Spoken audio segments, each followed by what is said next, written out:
Imagine a world where every object we interact with remains perfectly rigid. A world where your favorite comfy couch is as hard as concrete, where your car tires don't grip the road because they refuse to flex. Unsettling, isn't it? This is the world without the mechanics of deformable bodies.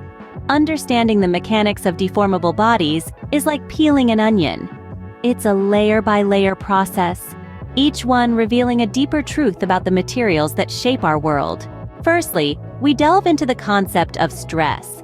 Stress is the internal force exerted by a material when it experiences a load.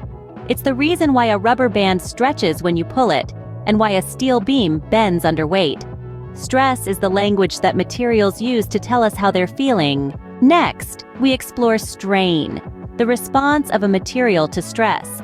Strain tells us how much a material deforms under a given stress.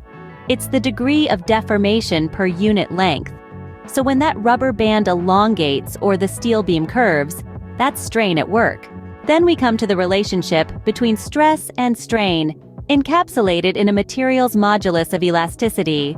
This property tells us how much strain a material will exhibit for a given stress.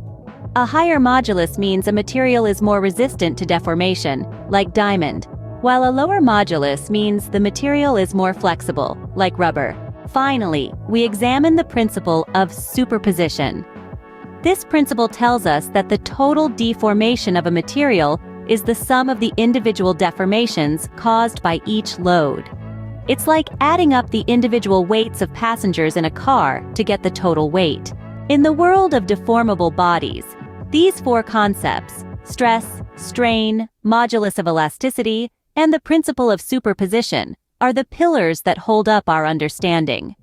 They are the keys to predicting how a material will behave under different loads, and they are the foundation of countless engineering marvels, from the tallest skyscrapers to the most intricate microchips. In summary, the mechanics of deformable bodies is the study of how materials deform under loads. It begins with understanding the concepts of stress, the internal force experienced by a material, and strain, the response of a material to stress. The relationship between stress and strain is defined by a material's modulus of elasticity, which tells us how resistant a material is to deformation. Lastly, the principle of superposition allows us to calculate the total deformation of a material by summing up the individual deformations caused by each load. So the next time you sink into your comfy couch or marvel at a towering skyscraper, remember the mechanics of deformable bodies. It's the invisible hand that shapes our world, one deformation at a time.